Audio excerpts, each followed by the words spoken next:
الله الرحمن الرحيم. أعوذ بالله السميع العليم من الشيطان الرجيم من همزه ونفخه ونفسه. بسم الله الرحمن الرحيم. اللهم ربنا زدنا علما وفهما وألحقنا بالصالحين. قال الله سبحانه وتعالى في سورة الكهف 50 رقم الآية. نعم. ما أشهدتهم خلق السماوات والأرض. الله سبحانه وتعالى دالي سورة الكهف نقونا ما أشهدتهم إدقام متجالسين لأنهما اتخذا مخرجا واختلف صفكيني دالي كيلو تاينا ما أشهدتهم مي سيدني يعني إما كونوا سيدني الخلق تقفون نشوفا يبو خاصة إيغامون نكوبة نبتا إيغاكوبة نبتا كهيني اللي نيكمني نسيلو كتودا نيدا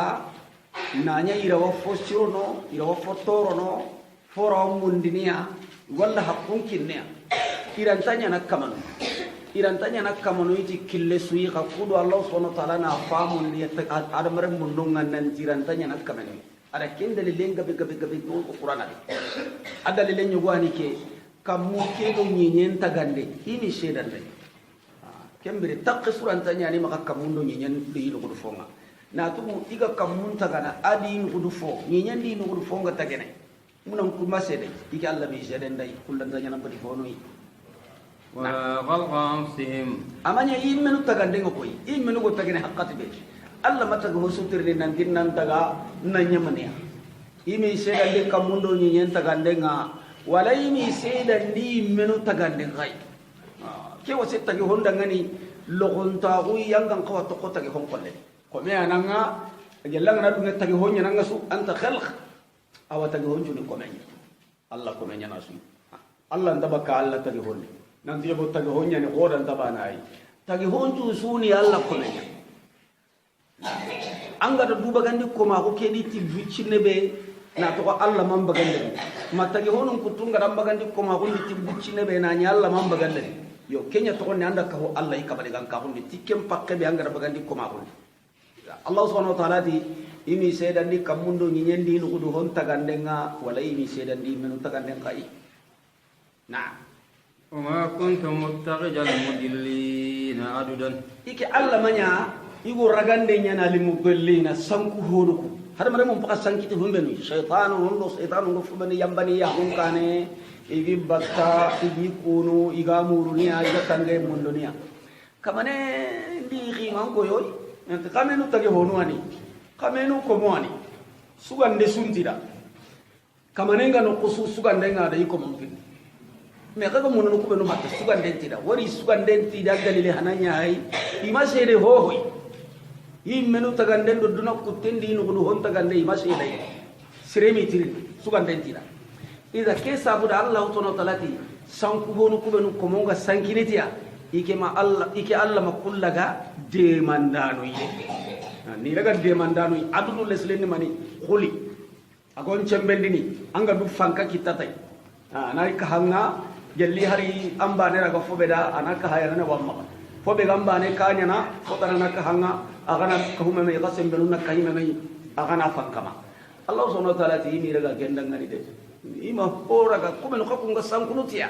nan tirawa foda la Allah makullaga ho iga kahini kamani gan kahundi igo sembe do fanka muruniya iga de manne muruniya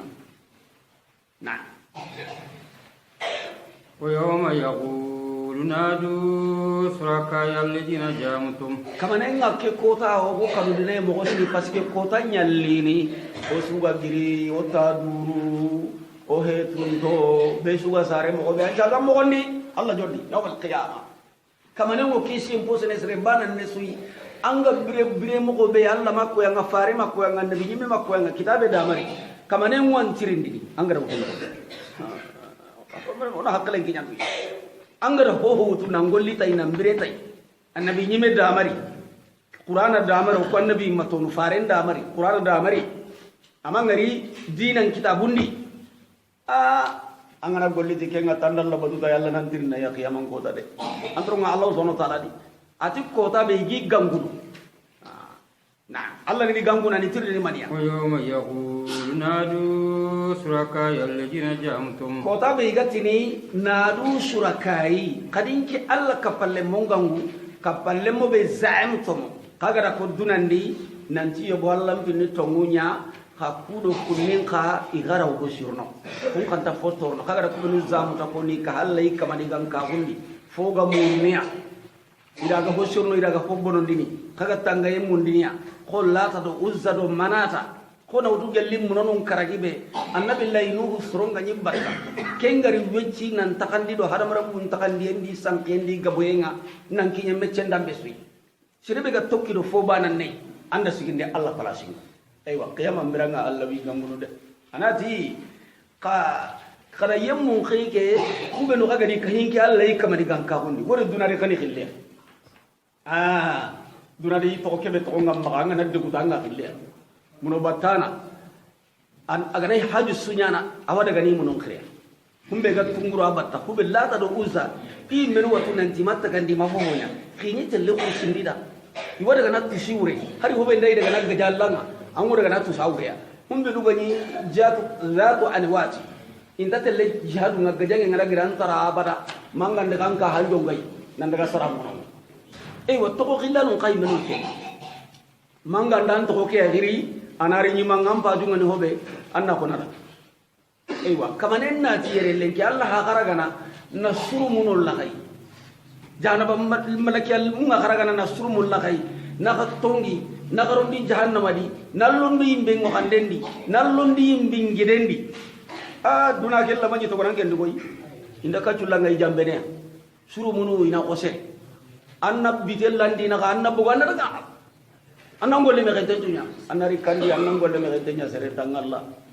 mani wo sababuda parce que kamano anyima ha igada konnanti kulla way fosirono igana liri inda degu igana itore nen khube har mare mende yangan qatal no khumbe iwa kungal lan waxi muno ba dañen koy to jinnan ta ko be gamma aw ngada khirita awarna mutu bakasor na wada gana tan igoro ngara no kundambe sun awarni bitello soron ku tunya nga iwa abisan kindina serbe nda tuse jinna no nggemay kamane wori na muno ko battati koy ni dunambire sikirte ni dunambire asire kamane ngakia walli toroni khiyama mbiraga aywa allah subhanahu wa ta'ala nati kaga serebe no ka hinga dunandi ngera ganta ka kisi no be kunna ka kisi ngera ganta ka kunu no be kunna ka ku linki allah ga makata ngano be kunna ka tanga kaga na qortin kay no kumbe kana kun khiri karama ngayinari aywa kada nka padda mon khiri allah no tanan wono yiga kay linki allah ka bani ganka konni kadi khiri kube no zamtum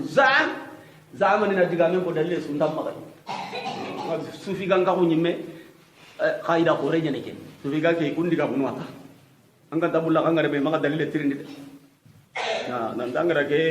digame be ko ke kite be ko bo ona annam pa ko to allah wa ay kino ma hadise ke dalile ga anda hidina ngirindi de ndake munda garden ta dalile tirinde mulla garanten ta sera nan tirinde mulla anda dalile tirinde mulla yo ka kamanen ni tirinde qiyamam beranga kaga diganduro be ko dunadi narome haqilundi na kamana hunci ti tage honu yuguni ti kulla way hosirna kai ika hunten yinki allah shello katudan guma hundi aywa kaga nu hay daga na jahannama di ifa qasiti na ko kakkocha na kada kun kamanu ko man de kadi giri nadawhum falam yastajibu idi kamanu ko giri imakati jabini da Wajalna bainahum mawbiqan. Allah subhanahu wa ta'ala ti onyangon dina khaidi mun nukuna ka imenu duruna ka mawbiqa halakira mawbiqa tafsiruna tanda sharhunu na makan kutu mani berai yonu nti munonu kuna waxe nyai ibatano nga waxe nga indi gangu idi suwamme nyini ken qariya no gondi jahannama ani halakira isuga halakira no hubede idi kamanu kusu yang kanano nya haqqe be gani shaytane be batta haqqe be gani yitti gore be batta haqqe be gani munon paso subatta ken kiliya nyimman gondo wakiliyanu abata nanda abata mage afe dalle mantu idenni kesu wakka huno mei kaga nyimmununu be no khillini batu iwi kasigindi ho goymini e munun chollundo jammalu yonki ganta fimbedu fillandi naam kaga nyi yonki to be no batta nani yonki to kutwa hum ngari takawi batta idungan tenga tay kenya ko ni tagut man ubira serebe igada batu waradiya bil ibada gelanyi mebran ta unda ndunge igam batta iga kulmunanda iga sujudi nanda iga ngalla allam palashinga iga allam pinu sabati ni nanda nandalla wiya anyi mega dungeti an kay medunge nan batu igu beru alla ko mashru benu go kara ima dungeti bati yi kara halle iga di batu igi khabranum bata kada kay mino tambini tora ta kun gamma de kene kabare ga tini innal ladina sabaqat lahum minna alhusna ulaika anhum mab'udun la yasma'una hasithaha kun dal kuma shiru ho be ga batini yake akin kamma aga be gabe igi khabar num batta igi khabaran se ijro mutu igodo go ni yori nani alla ko shiru nyani kunga i menu di birenya alla mbatte kamma tauhidi kamma mi ga kala yallan kuma shiragun cabuda to ta trompetia igi batta igi khilli ay wa toranta kun kama wori ma wasitai ibran ta kun kadi yanani gellanga berne mambatu anyi memma sababu dabari anga nakara gambat na sembre kumbari den ulla tengo bakka jahannamai ila tengo ibaka muno batte torai qaho gudunge nan tinambatu gellambire wati anke nyam pasu faruna annam basu annabi nyimunga iwarni kulumun na liman kinyanyi mai anti kabanai iwarni tusanda iwarni sujude anda ambirante andumai kuntanya angara karake dandunge bati ngade kamani gankahu moro sonyo ko kina ngandunge tay ganyi medaraga dairi anka hundu jamandi serebe mega makenya keta hana yeli maninya sakai nan tadallo kunto onni tagutunya kundi battano iswa menyi ni jahannama no godi mawbiqa halakira wari wabaqa keni halakiye mawbiqa ظرف مكان ظرف الزمان ومكان موبق الظرف يعني مكان دينغرا نانا go jahannama di jahannama le mungo halakina dis khasatan jahannama le mu benu gani munonu benu gadi batu do jahannama lo e ngam kawa ado jamam pakka kebe gadi batu iri kilanu di kharle mon cuga men ni jahannama ko ndiga halakina di na'am wara al mujrimun annar golle buru nyanga non da yimbenya karangari ori dunara konnia amangari wajinda non do kutuba karanga non do modi no inadi ti modi ngana ti dunaga gelle ade kunyi mai men wano kondi yobo pasika amangari kakiya amangari de waraa li mujrimun annar golle buru nyanga non curai yimbengari ya kan wori jarmu junubu mujrim kebe go junubu nyana yango ho gani Allah kutana ide jahannama ngari emri jahannama ri ado tanyire wujune kharabe wa tanyire wujune malakiya kittendi awagu hini nan susundi magari gongondi ida yimbe ngari idan kana utaro enga imakisi hera kasungari fajannu annahum waqi'uha fadhannu yare an idiyane tayaqqanu jahannama lemundo golle burunyanga non dan kana hu isakai nanti kunga muwaqi'uha iya na nyanga nan humbe nu gorono ya anni iya nullo no jahannama no gondi ida tunanti lora tana sunti kumma jahannama kebe ya ganga ida walam yajidu anha masrifa imakkite bakka jahannama isa gandai hobe ragi isa gandai bakka jahannama serebe ragari ni defa ni hasa ni illandi na jahannama illandi bakki ni kunyillandi bakka jahannama magan kita anjo nan tan kisinda nan tan dunai hi burunda bari ni iwakka manunya illi gari ni kisi angana payyenya dunadi angara jire kallenya angara mbonenda bari na'am anna urukata kisindano Allah no benu goji nyanya kan kamma igara du taun du siginde Allah palasinga ha no go wurnu katiya angona seren kari anna urukati serei aha nda seren karde wata la juje manye ani khibaru ndo barani kiranga na tan kile ta gondi an kile ta gondi angara gango ganyene kada kata hilu ngondo ko suna kasana ingara nari an kisi anya ga fayanda ngare ke dunari anki nyene mununu be man ta kuntengi ananti kumpeti Allah nui qira wasren kisini ira wandema angol libureke yag aguman tasakkan anta hele mane tukana anta kaso sakka dairi anga boku kebe miskine ngani kella ganta kenga hiti muno batana araganta kali tukana kenya haite ladi to muke na roka songa adi to muke ina kal sin tukande tana tagai adi to muke na loke anke mbugu bagante damba sanu undan cewe andan jaman na ille anke sinte enda to kono aganda ni ganni jeto antin kelli kitirai yo ilo kende bi tunati qaidi hakatenge jahannama yisitin tonton ginto wala mu yajidu anhu masrufa imakkite hobe gi sagani bakka jahannama ide magengila anta kitana na'am ولقد صرفنا في هذا القرآن للناس من كل مثل الله سبحانه وتعالى تي او ساغا نندي نمبتي ساغا مبتندي في هذا القرآن في قرآن دي من كل مثل جلي ما كان قطس مثال سودا مثال قبل لي القرآن دي هو بيسريغان قاوا كيسي هيران تودو anga toki hera katu lanna alla ko mushiren gabe ko iga tampi na nyani na loge idi to muke lagaru sirunga kitida annabi nyimu ndo faru jama ado serbe ga tokki dia na darjan ta khora guben do tum kan nyugu ndo banna khoro ndo titru khora gumun ko jamanga nyi maga iga soyi nangaye ila garunga halaki takkenga bono kamane to da talin gabe litide ke qur'ana no gondi be suyi takken kita talin ko no gondi anga ko ba hakari kitana nah وكان الإنسان أكثر شيء جدلا هذا مرميnya ayang gaba ho suyi kutande aksar shay ayang gaba akthara hamza kebe gariyere nafungun wari kathir wa akthar hada marmen jikku nyimme bonem po gabe ngai ka kutande nyam gaba jikku burenji hada marmen kutande nyam gaba jikku burenji kutande na tongu ngari nambare jadala ganati Allah ni bani ya kana kutande nati ko Allah ni bani usu Allah tu mene sama ru mandi ka jidu ronta malason ya bo har maran men kutande ni bo Allah ndati bane inati fillan ngano lemmen ti maga ina lemullai ya khenti maga gara lemullai ya ko nyandi sana kallem balle nga wullini ina de serma daga la garangari kedo ke haramun tenyina kamaki tokono ina dante ko me dante hare nga bakkat bara men ngakutande ni de Allah gana mo be koy ikunyille ne foariti ni fobe ga Allah kalle ke kontere dingu kede kutande ya bara men ngakutande ni buru na وما منع الناس أن يؤمنوا إذ جاءهم الهدى هم سرون كبا إن أنتم برامبي كندين غريا نبي نمندو فارو ويستغفروا ربهم إن أنقصي كمان كفر جسمه سامان تندي وريا إيري هاللي النبي نمندو فارو غرو القرآن غري كيان كوا agana kono dogo da famu go nyimo gobe una ko sattubi bakkadi nan to ngondi nalla nyaga kafare nga hisa mantendi kamaninda soron kaba kay homma soron kaba inan cage bakkai fi qasondo hi kabantondo muno batundo alla pute ngai nalla nyaga nyampa fi samantendi manin barti do ken illa anta tiyahum sunnatul awwali ganda sere hana dangin ton chunna nyamariya de sere dangin ton la da nyamariya angara sunna mu kille alla kille ngani kebe sunnatallahi fi khalqihi alla kille tu indenga ni kebe akko mondi ko menga na kutanna nyada nan tordun kutaw alla garo anam pana kini imrallinga hunyani odo halaki ngorini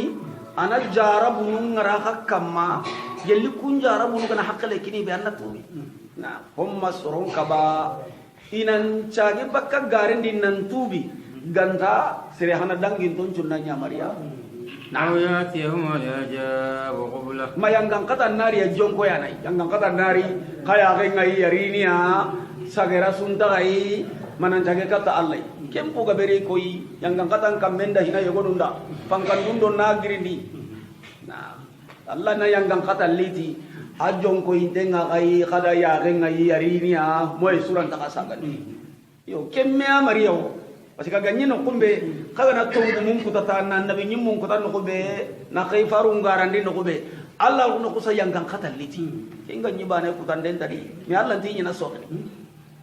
na وما نرسل المرسلين أنت كيف أروكو خيني أمي خيكا وما نرسل مبشرين ومنذرين ganda tinni misi wasanda no hisri nyangana sudangani titu kado siren do lagari mo sirenga ado gongondana kutana do yadan do barante sudati halaki do lagari mo burenga ويجادل الذين كفروا بالباطل siren kahir no ngokuta dini ti garenye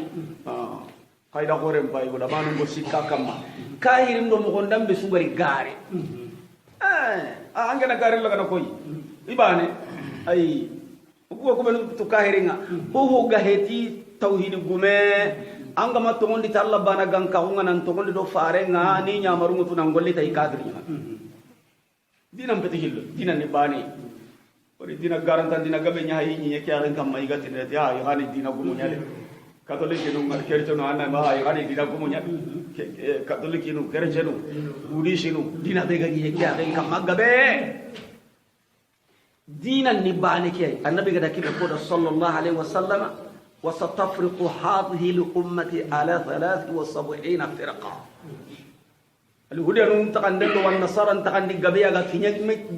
جاتين دم بسوي سلام نتقندل كينيك جاتين دم بسوي سلام غني باني كتيا يعني غني أقول كسبي إني تدعى الفرقة الناجية جماعة كتير الدين كتير هو اللي كاهرين دينا يفتحون جهنم كلهم في النار بس كافر الله قال له تنقيم بنا إيه وأنتم الله سبحانه وتعالى ibe ga geti mu'min aga tongun kamman talla kallen kamman ta faren kallen kamma aga kutande nyana naluti prebusu ya sugari dina gume tala suga hit islami ngaba inna ad-dina inda allahi al-islam faqat silama hum qaymen laqnya ba la nan tongondi tay na sefenko nan golli tay makallen galla khalas yi allah muriya kam ho go bugu keno kondi atau koni kahirin dina, atau koni sangkintan dina. Kunga prewudo seda ko suri tini, iga kutandenya na tauhid gumu ado digandam besida gari kamane tigarenya. Kahirun on kutandini tigaren bani, kahirin mun ne linge. Munafiqin ne linge. Bidiya gumu ne linge. Sangkunto wi walla kana digamen ko ido wanna binyi mun payna. Farendo kafir no ko dogal ne nan da ga kisuru bu posine annabiya. haqqatun wallahi ga majabul lidina nabi men de majab garantel qur'ani gare ke sabatin ni awara gana kesi o qore awtuna awara nyimmendi ngana ko do ganjabni daywa na jaba nyamen ayo go ngama la pami ngama la to ma garanta pami ke magaran nyin kollan yo allah subhanahu wa ta'ala kenya ko yere kahirun ngo hakutana na liti premu sui kuro na kahira ko ke sabatin ni walla na islama ko ke to munga da amma gara ga yimmendi de gare nyani kutaniriti gare bane na ويجادل الذين كفروا بالباطل ليدحضوا به الحق soronga gajanga nan kutandi kubenu ka kafiran na ko gajanga ti gare nya ni kitendi igo ina gare ke dari na fram porondi na tomunga jatai liyudhidu bihi alhaq kudo ina tomunya kan tai dhahab kenne anga na honya kan botokan fongam maka sella nganda mugo sereda wari anda kumben jaga anda radi anda robo to kan no gondi akawa ya nyame ikunna mulana islama gumbulwa na tongumbulu tongunna mbuli amma kan ngari enti bolle ni kay dina hobe gada ahli kitabe non dina mbonon ni igani dina kamma iri bannan ndottum kan ni gulliya dina kare sababu hana igadi hakiram goto ni hakiram mara ti kada ka dina nya ka kanun do misida angaro iglisindi igilisi kagana ro iglisindi dina mbani ammar sedano kaga na bugu igilisin no gondi debe bedde kagaro bedde ndita debu nya ko nandaga wara mankan no debu nya ko la da do sharia be ga wurnu kenni debu mendo jamangu men sharia kaga nda iglisindi kalima minun do khatu wanu no hobe ko iglisindi kharaka kangol lita kaga igilisin no gondi kaga mis ke islam ko khara ke bune ali khali islam hay do kiya ga dangen na mai harsa parce que konto ke sabati ndi islam hundi abada ikore hari kelin ko ga kita ko be kiya ga dangen dum be ma islam ko nan to ko misilu juman ko ta dunga garo misilu de kan jalli salle ngana nyame salle hakatu dunga garo misilu de kan jalli ka islam ko comportement nam ma ngaranga killundi amma ka ngaranga golinyan kanundi amma ka ngaranga doktorun kanuma amma ka ngaranga metorun no bis non no gondi nanti islam ko madunga ke ay jama president nya honi jamane circulation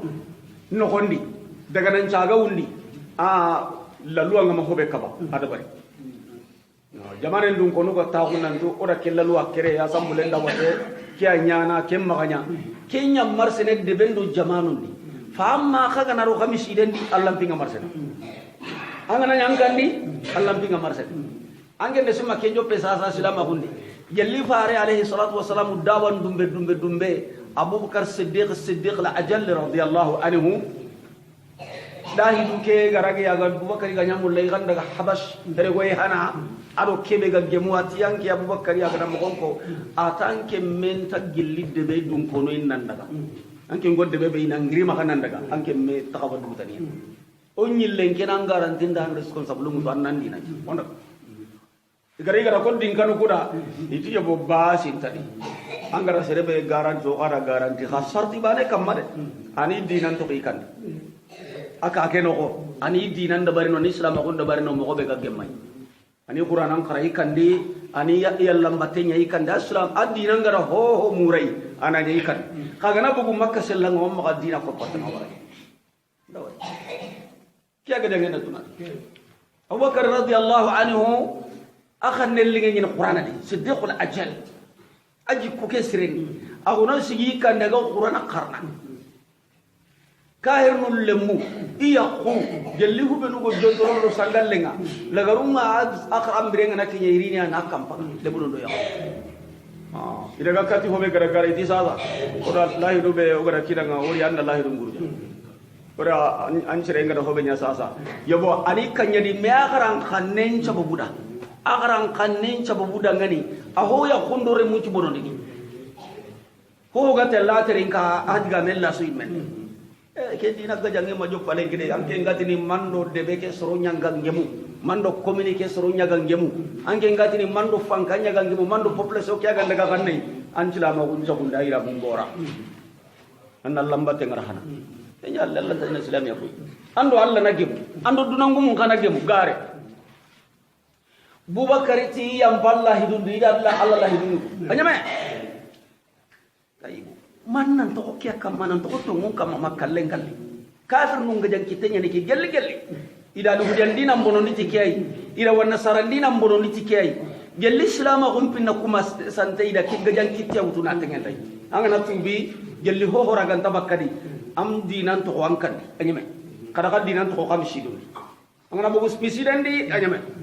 makati ke kabe makati ke haram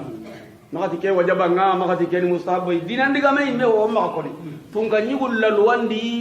syariat nan ko golle na nyakam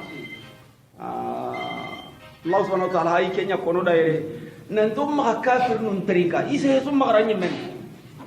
na soron na kahira iga kahira hu iwaga jangati garenye kudina tongu ke yankandi liyudhilu bihi alhaq ina tongu yankandi na tummindi na sankindi na bulu amma kan واتخذوا آياتي وما أنذروا هزوا didinke Allah ayanul laga adi gadi gongoti kebe kuzuan tolintahu nan choy ina Quran laga na soy gonye ina nabi diga mul laga na soy gonye kiti ki soy ne nan choy ka paka na so hondi ai Allah ni gallem ko nanti ken kawanya na kundwa ke na hakka mawajibi ke harami ke daga aganam ko gana giro ko golle nyana o ha nyana mo be Allah mago kundu fare mago kundu e o Allah diga men do fare diga men laga so itahi ke ken ni ange ngari e ka hay golle ga kama kanya kundu kada nya ke mo do adi oda mo daga ya gani halle ko ya daga golle ngadi ka nya mo be kada nya kundu kama so e wa Allah kitaben ko ma kundu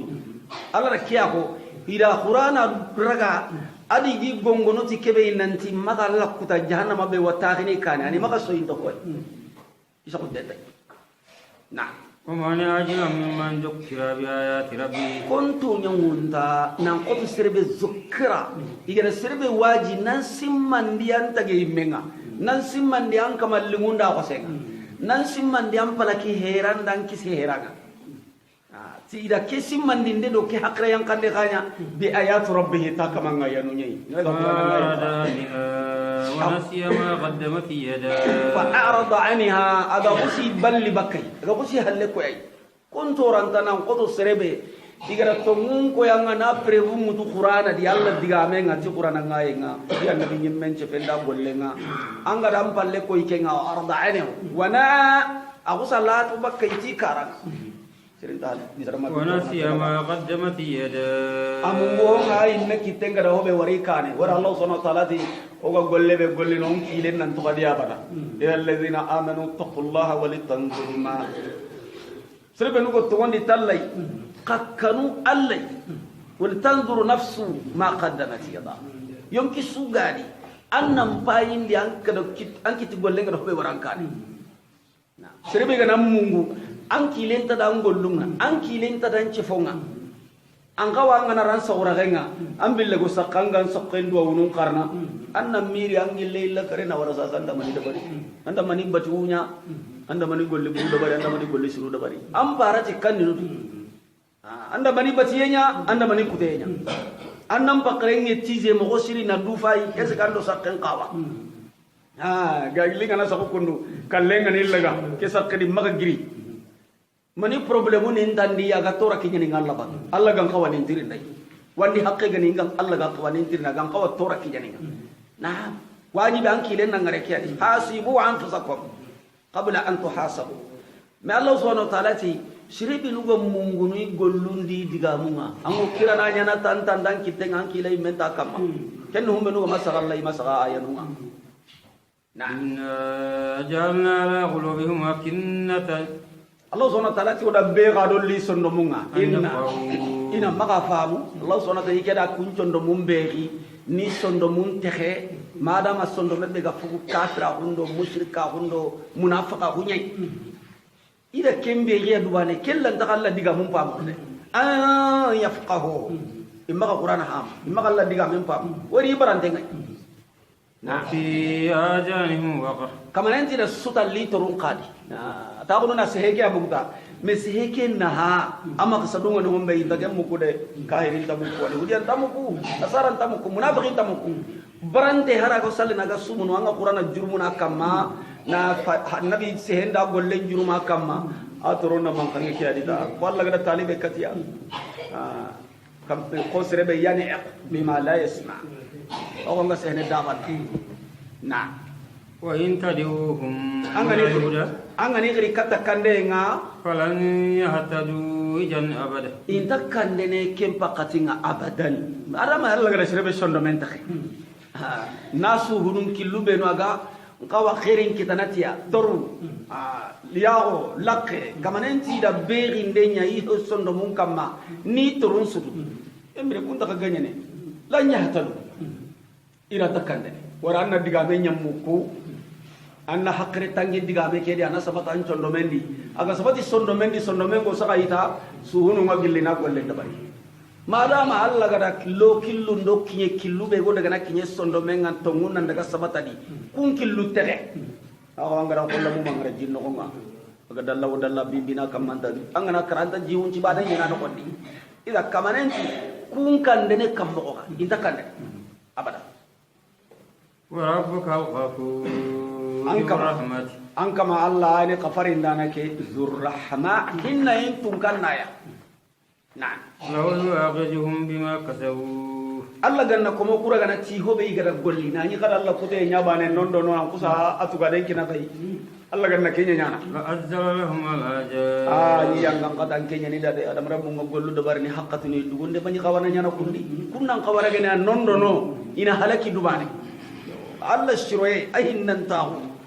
anan dugunde de nyanga na tubi ke sukana nan tubul laga bal lahum maw'idu Allah subhanahu wa ta'ala kay qortiyen tadde lahum maw'idun nina ni da arande wata unden ni kare lan yajidu min dunihi maw'ila inta kitene Allah tananga maw'ila semberai iga sembena hobe kamma ni jikken taka kamma nan tuga kamma ken ko daga nari Allah ga hinta ken kitana de nina wano ko tanyallin Allah ga nina wari ni ken ko daga nakinye hasandana do jiki sabura do hodo semberanta seri suma Allah ga wan kalu aken Allah na mai ken ngoli wonan ken tuge na Allah bani akamma ko ta jikken na bani di la manja wala malja min Allah illa ilayhi Allah takisini Allah na semberata na kita nan kisa Allah toranga man nan cembe Allah ini semberanta ko ni tayi mai annan kitun sokadi anna diga mun terin kanna golli tay tanje kon kempanga aga baraku benu anni to kono lew anta kas garante tana su terin kana Allah subhanahu wa ta'ala ti ko tanya no mau nyina anida kenyina warni anta mankene e wasembera do tugera sunta ko mom ma Allah dangi falle ke kota na وتلك القرى لكناهم لما ظلموا ورا الله رقيسا قبل نياكو سورة كدياتي النبي نيمة كند بخورو يغنو بقبارين كوني ودي هلكي بخيما نيادي لما ظلموا بريكي بيغا توران تونيو موندي نيادين كما nalla ko senya na nyada na ko mum pakem bonondi kesu kam may yalla da farul liti na seda kulli kitendi ne na ne manga ben kinya kanda sage nguragene tordun ko ta hum palle no go de halaki de i halaki kambire lamma zalamu birembe go torandi kafaru billahi i kafira ko talla inan dume kafira ko kam halaki en to kilo fi abatenga وجعلنا لمهلكهم موعدا onyangundi i halakiye keda ngani maw'ida nyina ranye maw'ida oda nyina haqqati yawudu o waga dugundi no do kelle hurana awanga na sere ang tay bungan dugo no do ke haqqati hurana kubito hilli kubito siki ke kaso nganterin kana awa anga ma tuga anga manya anga masari ho benda bagadi anya ni dembe Allah zona tala ida nyina nyawuda suda kaga na to ngondo ke haqqati hurana na fa marhaba ina khatubul laga ina kasage laga kaga na to ya da endo balle nyakam ma haqqati ke ga nakinye aywa iya Allah goni ni nan tagelle ni nan ngasu dan na ويغال موسى الفتى كمبري الله سبحانه وتعالى ورني سورة كيسا نوب خروبه كونادي النبي الله موسى عليه الصلاة والسلام ado khidru khisa sufiganko ndo woli battano foga be nga sankiti kay yo gundon to gumungo garebe kono kay go khibare kitabu nun dabarin to ngwa kan ne ma ke sababu da ina awala hun tabatendi na annabi nyima kunna kai wori ganati annabi nyimme nyani su fi kunga da finu kubenu wutuni tawo khidru kullan dagel la budda inti annabi nyimme woli nyati gar hanan nigi igara hobero kedi tuwanu kuberu ga pum pa non ta do kuma tuwana khorobe no go kharanga yidi nankara ira go daga na garantan seda ko mutu nare iga qur'an nyontono iga fare hadisu nyontono igo daga na du jongi garo inanti bi sabatene yo hinga be gabe nyane Allah subhanahu wa ta'ala na qisa do leti qisa do kuni ona to ngunu mutidi ni batu garo be no do garanto nganya mo go be oni kham ti annan cimme annabillahi musa gati ire minen da yiti kelle minen to ko nyene yushaw bin nunu adalle nya asbabun ni sabunu julugum ma yiti annabillahi musa ko tay aga wajinde ni awajunde kero sorodi oro gona ta huna Allah diga munterin kana nabi diga munterin ka ona mehirinde yogona kita 10% yogona kita 100% yogona kita fami do daga me 1000% hoti ya nabi Allah Musa da atesike anke metu ana bani Israil enyane fare alayhi salatu wassalam tirindin dimburagu annabi dakaba ngone hon tirindin na hango tirindin ngone tirindin na hawan tirindin de bay bane anani tirinde ke anga kebe tirindin antatu anda tirindi ganga na to anga utuna ngole solman ma fami ya kita tirinde ke maganya setan kutena tirinde ne ke maganya na tuwana ngure baga tirinde ne kera wanya nanke mbaga tirinde nanke ngatu de ka ho na anga mulla tuwana ke soronna muga kenga o gabe na fa wa anga tirni ti kwai kiran ki tirinde ada nabi Allah Musa charo ora nabi Allah Musa kada himpa mu mo be sere abe gani jamane be ri kota be annabi nyimmenga amme tuwana taro agenda ke afa ke gai la ke hedi lew wori ho ana hana anga nati debe ke imme ade anga tu mamba ne annabi nyimme ade be ke de rawani ne annabi nyimme walla ma debe ke de awanu hina annabi nyimme ko pakati makinya surtout commune no kon surtout jamane no kon wa qala alladhi indahu ilmun min alkitab amanya annabi sulaiman jamagen tayyib ida an to kun taga ni kata Allah karan ki tirndinde nya nabi Allah Musa gada famu ti karabe ada jabiti ken kara kama nenda jabu mono atiye ime tuwana ken bani Israil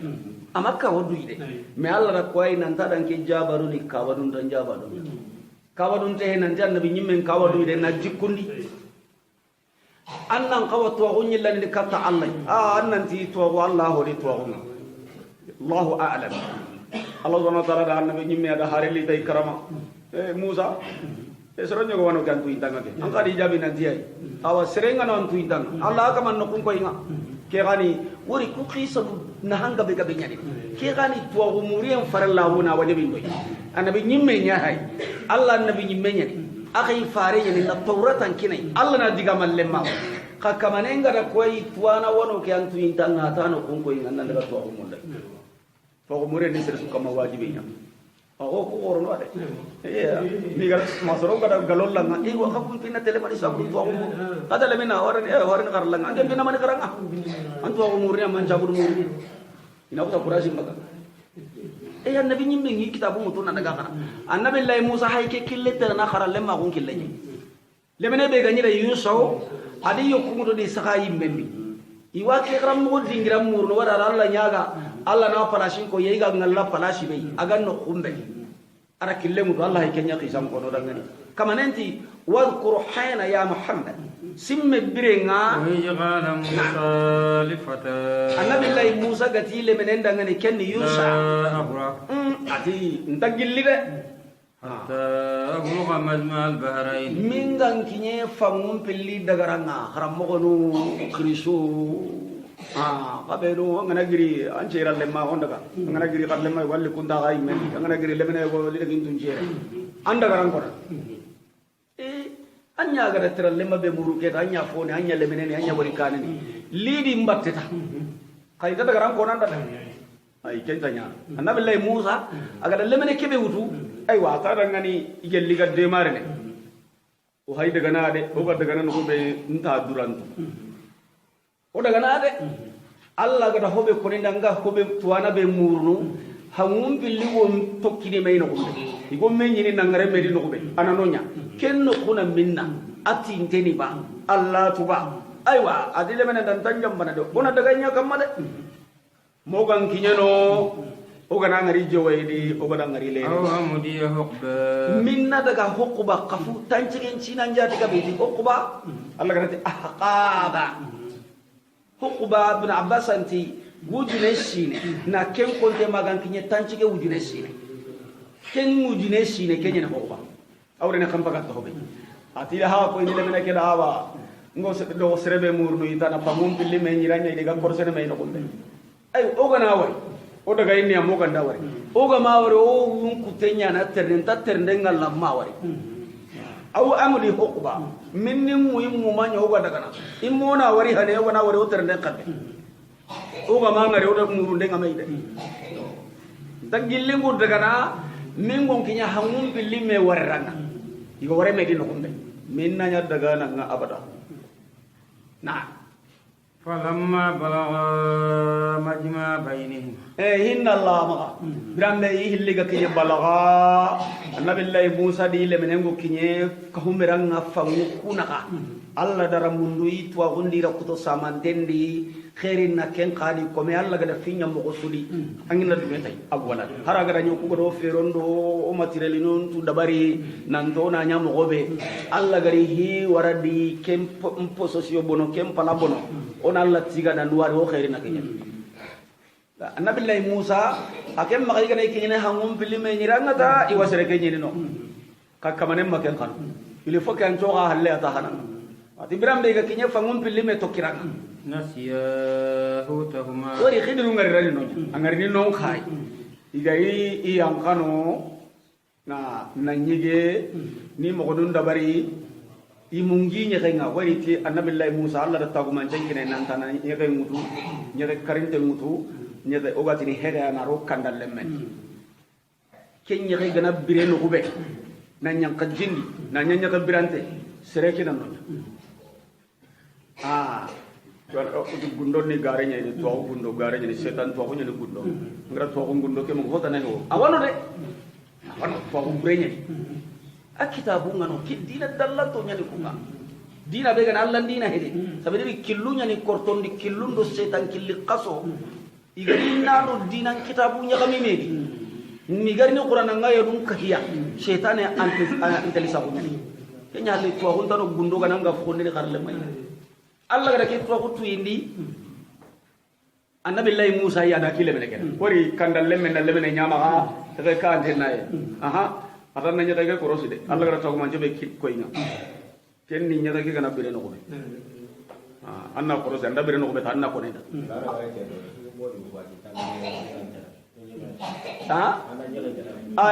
ida setan ita kello ni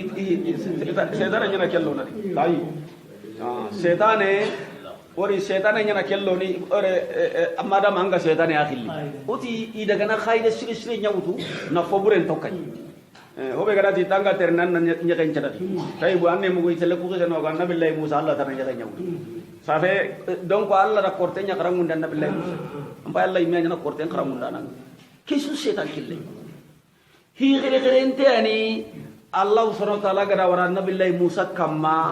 jikunde do karamunde kille annabi nyimmenda ada yimmatonu ado maduna gangiri agonya na karamunde besuda to hummundi ndendi ado anna maka kawadu yanna maka mungu anna tinyilla dikata allah sakuta to akara idan annabillahi musa ama ho golle menenga allah da sekere konada tagumancenya daga da kinai alayilmu alama agama ho golle menenga de ati ho tagumancenni kiyayile qigarino nasiya futahuma allah mati lebenen bane mungude iswamu wara annabillahi musa kan khawa wuccinne so ananya ke korosi wari kiya ga gama kan nanti khara kiya korosi anda bire no be ho gure an kawa wuccinne so surtu kaga na yankan no be mag qabil laga gilli annan kawa nyata ke awam ma nyata ke ana minna qurayim gon annabillahi musa kan khawa suru bayene akem mungu nyere khibare inan to hitu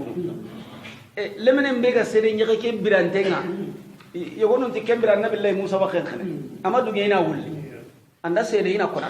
anda sere ne haqqadi be lemenen kamu allah tizumu nasiya musanna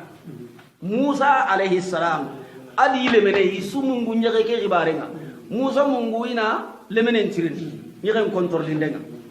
lemenen kamu mo go be ganya ina ko adi karam mo nan ti nyere ke da bire da yang ka ngeni de anga tinna nyaka be korosi isumungai kembira allah ta sere ganati mungu e kamanenda ra mundu kundwa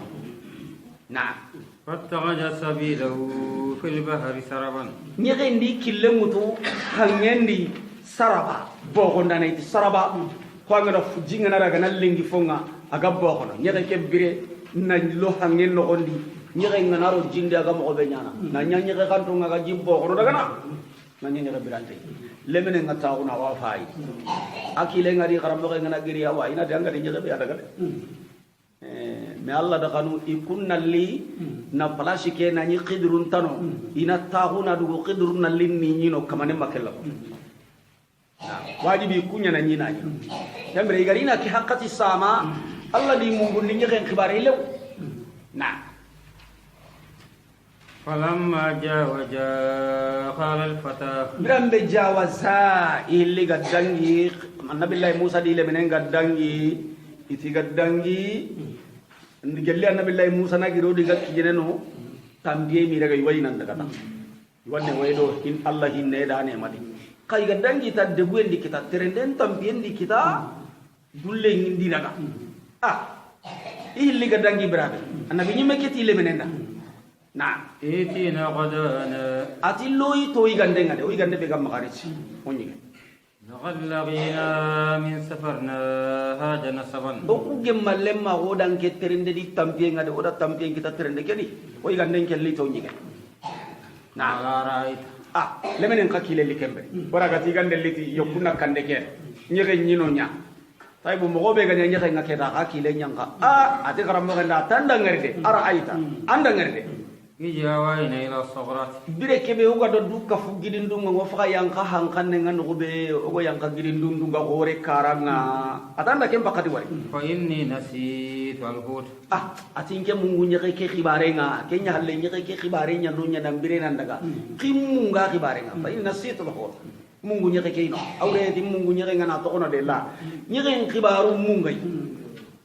nama ansani willa shaytan angana nyam mo ngono kamelo juru gadan kita maka gare ko de ankaram mo da ancara nan da gari hinga nyam mo be amota anjalagi gadan anjalagi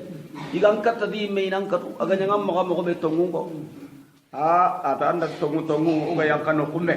halake ngagiri nunga koren karang uga sembeno nge mungu nyake ke kibarenga ka ati karam mo ndo ho tanam min mungundi de seytane أنا أذكره na hin konanda kenya linta ko de nyanga na serita na khibare konanda nanti nyake ke ganya mo be nyake ka seytane di mungundi de makata hin konanda واتبع سبيله في البحر aywa عجبا ati annabillahi musa da nyake ke di kille mutu fangen dia de abire na nyanka na kille mutu fangen jinda ga bo kono nan daga nyake birante ada kundo ada bari no ngade ti munguna konanda de na في البحر عجبا fangen di ajaban kabako kabako nyani ke kabako khori alla da kabako ko ya fo biranti nyege hure na nyanka jindi nambire na nyanyege dinka lebene ngara wari bobe ati annabi nyimenda nyege ke na nyanka fangen da ko jimbo wono daga na mogombe kabako ho khore yugo nan tara kabako nyillandi katta nyege ke ali halanda bire mo i yugo non ti ai lebene kabako manindi mungundi wori ucine no gonya ni taiga tirina ko haram ko na kai kile ko sabaga ka ko hore kenya le sere ta ka wake ka ko me ngalla ando sere be ga do me anga mungunu na kona me hobi ga di mungunda yi ajib no kare na قال ذلك ما كنا نبغي ona jikko to qur'ana yi anda wari karam ko madra kamade anki makin ko ni daga ni ayi ati zalika kembe angara ngari de ampa kada nyaka ke bire mo be ko kundu de kenya ni foke be na kunna na buki o nya go nya murno ndo ona kenya murno wayi hombe murno ampa kada nyaka ko mo be na bire ne nyanka ji ke de zalika ma kunna na buki kenya me me no go ni fobe murno ona ina ya mu ورد على آثارهم قصصا amma lebene jalagi annabi lay musa ma jalagi amma jalagi amma dira kamma annabi ji mun tuna ji ko ay sahaba kira kiya ko faare ji ko alayhi salatu wassalam kebe ga diga musa landi sere ko ga tri so ati yarhamukallah ma ya ni natubite aga soronga to ga gotini ati wa shaklaw kama nu karang karang jago ko ay fayni ko itu ko jampa sampana ti megada hay iki andiga mun kun kori sene mun ta ko kantia donc peut-être diga men ta wanya na salle ki an ika kuru adiga nabi wallahi imami garam ko wari yakane inta kame garam ko wala darabani wala kahrani akadu ko ta makribi ya bi katwa mi fofo dawra nabi nyimu jikunne gay iwan qaramun dini nani ampa qarenta gilli ando kebe ganta ka wayta nyana annabi allah musa gaira amadire lebene kam amadira kam magribai amakatu amadalagi meka ti ken o gni hobe muru kenya ni on chage kamanenti fartadda ihilli sage musa di lebene على آثارهم قصصا ihilli tabatun kam qasasa gere gere ndey wori ke mo gondam be keta wajibi ka nyilli du do gotuna maka sanki tabatu mai maka daga non ora ga ne ke ga bere no ko be ga manon nyangari ga na ille sanki ne no ngasu iga ke be murnu itanga cyarti ki kamanenti ala atharihima isagedi tabatunga qasasa yani itibaan ala atharihima igi tabatu murnu ro do re ko bugo do re tabatu ba ko bugo do igi tabatunga mi garni sigino ngani nah فوجد عبدا من عبادنا كمان انت غارني كتا هيلندي فوجدا إلا كتا عبدا كمي جليك الله سبحانه وتعالى كمونا آتيناه رحمة الله سبحانه وتعالى تقول هنيدو نيما كيني كمي ده نعم من عندنا كن نيما جلي كبانجي أنت جلي نقطة نسودة يو يجي الله عند نيما كيني نيما كنتا كمي كي مما كده ko kubenu go direda batte tama karawa hinna berene adi kun kram ko me Allah ado wole no me walla sire su ga ina tarihi bi mbani agara isilalan tarihi no ikita bunu ngano wadi kara kungo humeno ko randa anga matto mun kara kunya to kajin ko lati ko to mun fe kunji hiti hiji so ado annabillahi musa wa menyi ni hiji ngana nyame akel annabillahi musa yi menji annabillahi musa kana ga yi menji donc ko makara subhanallah Allah subhanahu wa ta'ala ti nema kebe ga qidru maka mani nema na maka hay hankan ni kombentai anda karino bebehe kan nabi nyimma ko ketto umbe ga maka dina kebe ga maka kebe nema tukebe komeni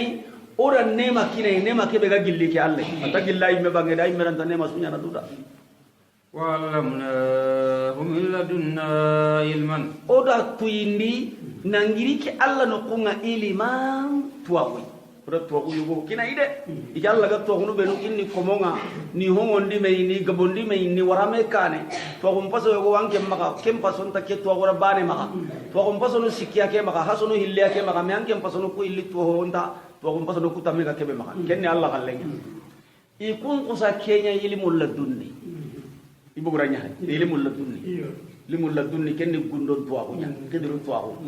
la mil ladunna ora tuwaku kinai tuwaku ke giri ke alla bangi nya da kili no kuta sirana ta tuwaku kitana no kusutana alla bangi ga har ka kun jaga imbe gare nya sirala tuwaku kinni serenga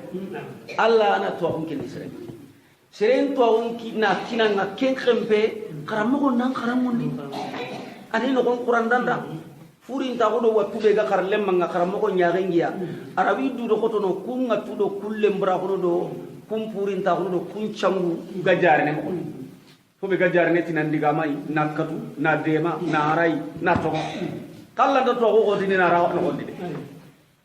kana nyille ho kinna nganna mini anke na to ko kita gare na yille ho so horo nanga haklan jahay kay ken ni ho kita kille seran to ko kenni sere to gunju gille alla bangi ora to ko kinai min ladunna nangiri ki alla no kunga ilima to ko fo senne na قال موسى هل أتبعك annabi allah musa garai ay wati yalin nan cukka danga ba ya annabi allah musa gari wari diga humma joppake ite garina yuqdiru wa saqqa khufa ngabur agare ata danga assalamu alayk qidru ta danga wa anna bi ardika assalam ya musa banu israil kisiye ngon kamma ati kisiye na anke ngogir no be kisiye kana no kam ko bani israil gam ko musa aywa ati yalin nan cukke danga nan nyada bate annabi allah musa nangira terende nga nangiri masri nan kinyere ado lemenen kisa nyame keta lemenen khibaren kampere yusuf wori gara kharam ko ngari akenya hanya na kharam kharle mai di kharam ko batte adi kharam ko ndanga ni eske nan nyada bate ala atabiu ka kharam ko nunda lenen ni kay nan tan nam ka tuwanan to kum payde makara mo to kumpai o ngana hayan tan hana amuru kara mo nga annan karama anna terinka itanna anna utayya anna nyamaru nyamutta maka to kumpai kudu anna maka fai annabi nyimme kira tirenda ngamulla na nyada mbatti eske awage manga hal attabi'uk eske nan cukke danga nan nyada mbatti على أن تعلمني مما علمت رشدا hotana hede ala ku kamma an tuallimani annin qaramuni nyana da ngade na to ullaga tada dunga na kangiro kali sugulle kidinga gundo tana kidinga de anna to ku kidinga ina do alla ga to ku be kidinga wara alla ndan to ku konida nanti tuana ngano hobe gan tu india wajibiri kina muranga gelli go nyana da mbatte alla ga to ku be kidinga anna yo kiniya mimma gelli fokebe Allah gada tuinda ya Allah gada ulinta yani allamaka Allah Allah gada tuinda rusula annabi ni mu ina diga men precision anda de ina do telengon ta kun killenya de to go be ga sere kandana dinan tuwagu Allah tuwagu imari mosonga ko kara imari mikir wala ngana rita liya nanya dambat yang karamunda ngama aprecise ay bona kara ho gamma kana aso karamunda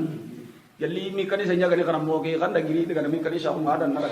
kanda ri tabula ha hakka de banang karamundi jalla ga maslihin ni ga anari anna atin taro imari dunam muri to ko karate mimma ulimta rushda hobe ga sere telengoni ni Allah to hobe ga Allah ko ni serenga na dinan ko na shari'an ko hobe ga sere telengoni i haduna kini jalla ngana dunga ina nyang karle mai na قال إنك لن تستطيع معي صبرا ولا قيب توغو هذا قيب توغو هاي الله قال سنة برغورنيا لقبي awat توغو gabe kinanga kingulnya lakken sakkuta Allah da Quran dia Nabi Allah Musa da sire wona antu intanga koy jalla Nabi Allah Musa gara-gara kunya ni mo ko monon annabi Allah Musa tirindindi hana ada tirindinde ni kono ndama ka ati anke innaka anke lan harfu nafi lan tastati'a fil mudari mansub billan Allah ntada lew amara sikkan tan kone karamo ko kete anke lan tada anke innaka anke lan tastati'a ma iya sabra anke lan tamu ni dingade angana nya dimbatte nga su Allah tamu ni karallem manka anga mamu ni dan karam mo yisu Allah ta karanga ma nya nga karallem su ga mamu nya nguru manna mu ni dan karam ko batteya ati yanke ngani sirebe Allah tamu ni dingade Allah ta sabarula awagelli kenga qidru ga kabakuru benu da barni Allah gada to be kide kenyan ta langa daga na hadis kananti ati Musa dangani innaka ala ilmi mimma allamaka Allah anga to kam Allah gada tuindanga ke qidru wa ana ala ilmi mimma allamanihi Allah la ta'lamuhu anta nke kana to kam Allah gada tuindanga ke Musa ta haramaram men ka honga bagan to hundita annan kati munyini nan cabara kamma allo gade karamang anga kaman chokana abagan to agundi tangu sokana dairi anga kutana aga garalle maru garammo ko kenta ka wakana kade kiya sabuda tallan tasabarini allan ta munyini di gaire wari dan ta to ko be gi ke magan to ko be gan ke maga ikenta ki kira munyini wari ke mahata jan to ke anya lidi to ko mbatten kambre wajibi anke nyana ya sabarana igana hoho da bari ni ko sen ko nan ti annabi Allah Musa dangani anke lan tasabarni dimbatte ide wa kayfa tasbiru ala ma lam tuhit bihi qudra diga me kila to annabi Allah Musa am gutu fakkan nangiri na kharam ko be sakata yiti tuwana nyana Allah imenda konanda tuwana nyani kennan ti Allah tam munyini dinga ko mo me ngara badan tin tumke hamdi gari kharam ko Allah qadara mamani annabi Allah Musa di yalla ka kiduru dan ke diga me anke lan tam munyini dinga surtout diga me ngat tawkidi mo be innaka lan tastati'a ma iya sabra annabi Allah Musa ga kudere yalla ga kiduru ta dalla jelagin tayde maka ne guddu maka annabi Allah Musa atara mani wa kayfa tasbur kam mo ni Allah ga sabarni amba nam fife ala ma lam tuhit bihi qubra ko kam man to ko magore katay an to ko magore katu hobay bona nyanjondi anya renga to ko ngamaka ka fona nya kendan ken to ko ngako kamundo nyenye ko be kabante nganan ken maka nanya daga tengi kena igana da baranjon Allah tak sabarni ko kabanten ni ke maka daga ten nan ken kam mo ne Allah ga munyini ho kamma wori gidi wato annabi nyimmenya Allah nabi nyimme na honya kenjon dia kendina keda seriyani antak daga na akabanten ni dina gubera ta kurdu ke surtu annabi nyimme kiana te duruta da mubashara Allah tai pasiko seriyanun tabana angana nya di ngampar ni ho ada bari kebe gantan ken seriyan dia ga kabene gantan gemme an karanta furne an kaga na daga diga muta an ga intirndi ta ampayro ninga chen jani ga tallan da sabarni dimbatte na satajiduni kan berani kata nabi Allah Musa hakalan da hutu ya ko ati basin tadi satajiduni manga dinyi Allah gana dunge sabira munyanai Allah gana dunge ada himu dallai serama kamu ngallai de insya Allah Allah rakia ko farenda la taqulanna li shay maka tanga ho nyana ngamati insyaallah annabi nyimmenti angara ko mo ko be aywa Allah gana dunga